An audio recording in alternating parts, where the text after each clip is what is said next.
What is up, my brothers and sisters, my agents of respect? It's your boy Trey Johnson back with another episode of the No Disrespect But podcast. I'm so happy to be with y'all today, man. If you don't know, one of the reasons why I've been away for a while is your boys just made a big move. And so, what we're going to talk about is kind of what led that cross country move from Carolina to Texas. Just kind of, some mindsets that I think are starting to change with my generation and generations after when it comes to moving, especially when it comes to moving jobs. If you're around my age, late 20s, early 30s, the era before us, they used to talk a lot about finding a job or your career and staying at that one place forever until you either retire, they find somebody else, or you roll over and die, essentially. And to their credit, there were always a lot of options to be able to do that. You went and got your education, you got out, whatever degree that was, you typically found a job within that field, and the opportunities were galore. And you got to work, and they had the good, pension plans. It paid well enough to where you can make a living for yourself and your family, and the cost of living wasn't nearly as high as it is now, especially without the improvements in pay, if you will. But you know, in my generation, as we start to get older, you could tell that, hey, man, the job market isn't really catching up to what the rest of the market in terms of housing and things of that nature was doing. So I think our generation and generations after us, we started having this mindset of, well, man, if I'm not getting what I want out of this current position or in this current field, I can move and it's okay. And I can take that risk. And I will say, as I was coming up, I didn't think I was going to be that. I thought I was going to go to college. I was going to graduate, get in the field I wanted to be in, and thrive in it and not really have to move. I mean, that was kind of the plan for the longest. But, things don't always work out that way. And what I want to kind of talk to my viewers about today is, when do you know it's time to kind of move on? It might be best for you to move on, and just kind of what goes into that, because that's not something that's always taught in class. That's not something that's always taught in life. You sometimes have to learn the hard way, and sometimes it's too late. You can't leave on your own accord, and that's something, as just an individual, you never want to be the case. You always want to be able to move on your own terms, and that's something that I've tried to take pride in the most recent years. And so I just kind of want to share that with you. And I know everybody's different. How way I view things may not be the way that you view things, but that's okay. If you can at least take what I say and apply it in some way that fits you, I think it might work and help. So there are three things that I feel that when you're at a job, when it's time to go. Um, Obviously, everybody goes towards pay, right? And I get it, and that's an option. You want to make sure you're working a job that can help you take care of yourself. In my case, having a wife, take care of your family, and be able to build. And so that's always something that's big. But for me, I take that a step further. And I say that in the sense that I know jobs for some college graduates. I have a master's. Some people have their bachelor's, some people have the doctorate. The pay isn't always in line with what we've had to go through in terms of our academic journey. And so you're not going to get paid probably what you're worth when you come out, and that's a shame. But sometimes it happens, and that happened to be my case coming out of my graduate program. And I knew, hey, it's not what I really want or what I might feel like I deserve, but it's going to give me an opportunity to build up my resume and get me where I want to be in life. And it worked well for a little bit.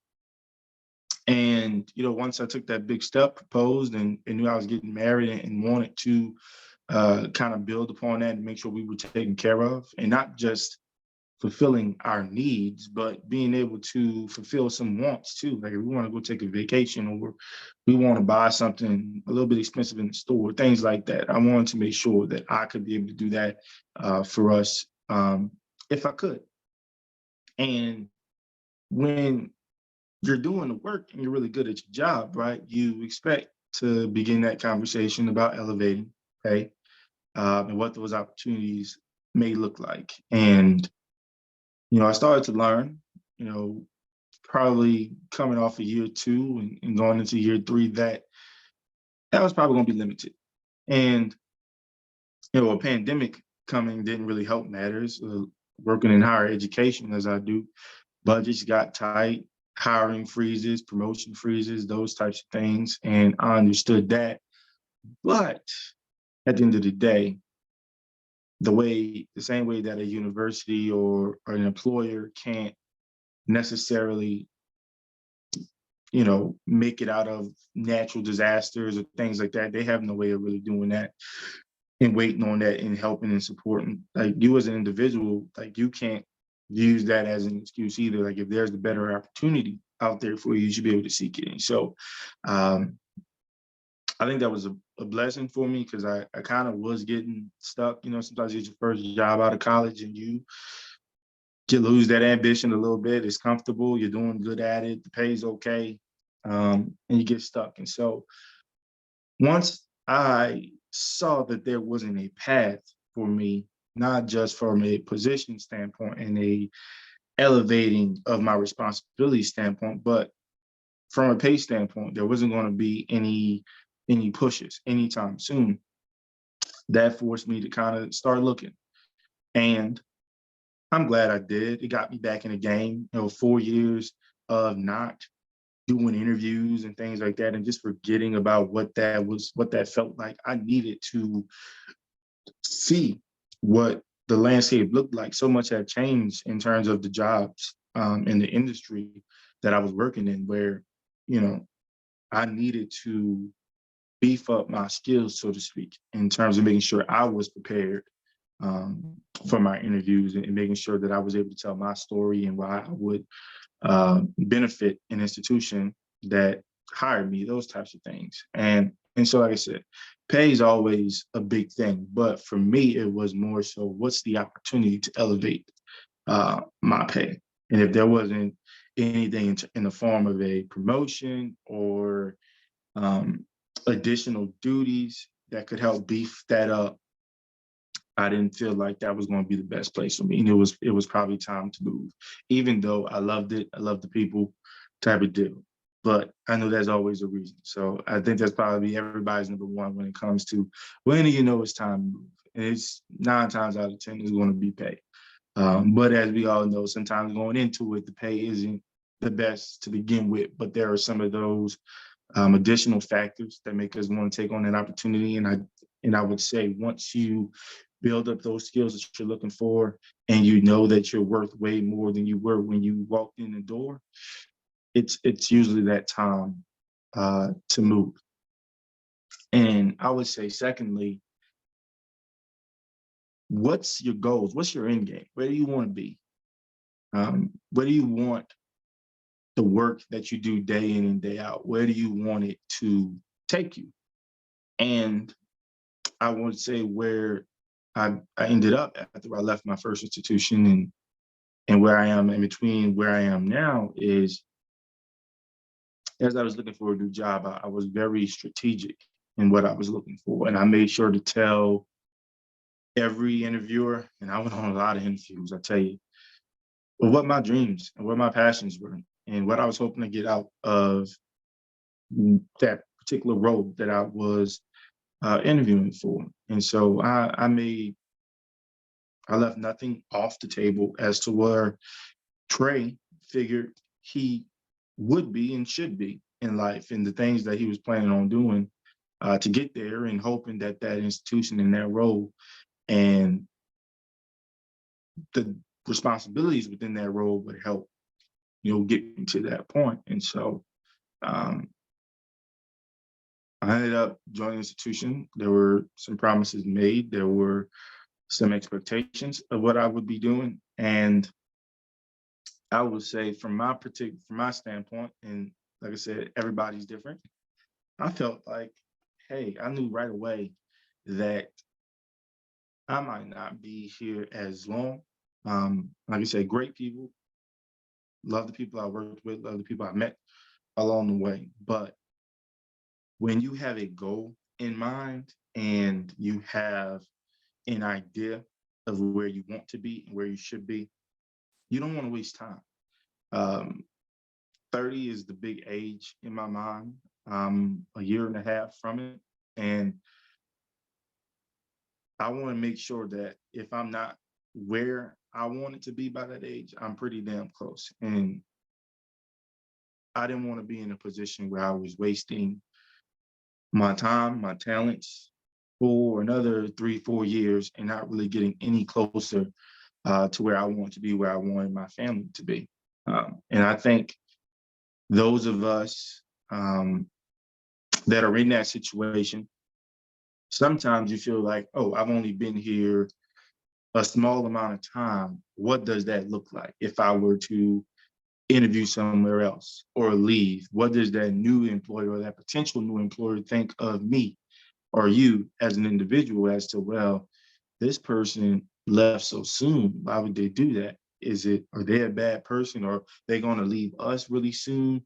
What goes into that? And I would say for me, it's not that I'm just a person that wants to go from this job to that job to that job. That's never who I want to be. That's not who I intend to be anytime soon. But at the same time, when you're as goal oriented as I am, you want to make sure that the things that you're doing are lining up with that. And, I found out very soon that it may not be the case with where I was. And not that I wasn't doing good things there, not that they weren't putting me in certain positions to do some good things, but they weren't the things that I felt like I needed to do to be where I wanted to be. And when you feel that way, guess what? You start looking. And that's what I did. Um, and that kind of segues into my third point. It really is really number one for me, and that's family and being around that and what does it look like. And for me, being away from home for 5 years at that time, or being a little bit further from home, that I should say, you start to get a little homesick, not enough to move back, but to move a little bit closer. And so we were blessed to host some family during the holidays, and man, it took hours for them to get there, like almost half a day. And so when you start to think about you're building your life and you're in your career and you're doing the things you want to do, you also want your people around. You want your people near. You want to be able to get to them. You want them to be able to get to you, and have that be easy. Especially when I'm my mother's only child, my wife's the only child, her family. So our family is very important to us, and I think for our comfort level and where we want it to be, being a little bit closer to home was ideal for us. Seemed like something we wanted to do. And so I think when you're already in a place where you feel like you're doing something that isn't going to align with your career path and the goals you set for yourself, and you're doing it far away from the people you love, um, it's time for a change. And so for me, I would say, pay, pathway, and people. Those are my 3 Ps. So pay, pathway, people. And those are the 3 things that I, on my journey, really thought about from where I started and where I am now.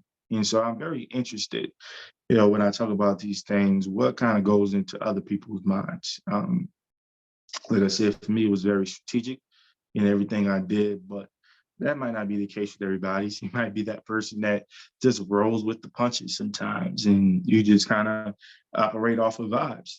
Um, I know a lot of people like that. Then you might have some people that are even more goal oriented than mine, and you might feel like on the first month, after the first month, maybe the first day, that place isn't right for you, um, and you have to go. Now, I'll play devil's advocate here because I do understand that there is a fear, and depending on the industry you work in, some people may look at job hopping as a negative. But, you know,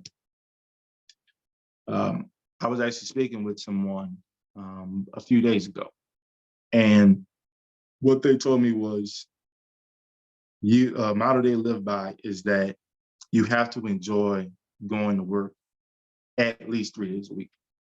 You should enjoy going to work at least 3 days a week. And if you don't enjoy it at least 3 days a week, it's either you're not enjoying either what you're doing isn't what's best for you, or where you're doing it isn't what's best for you. And so I wouldn't say a month really dictates or is a good way to correlate whether you like the place or not. I think you should, and that people should give it time. I gave mine 4 years and 6 months, respectively. But you know, honestly, if there was something sooner, I may have taken it just to see, you know, if it could put me on that trajectory that I was looking for in my career. So I would say caution, you know, give it a little bit of time. But when you know, you know. And I do feel like sometimes we can talk ourselves out of good situations. So I'm always cognizant of that.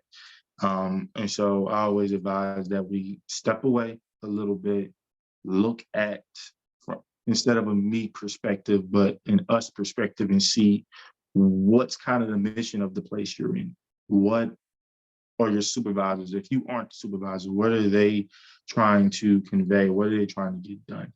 And if those details aren't really aligning with what you want to do, I think that's when you really make that decision to leave or not.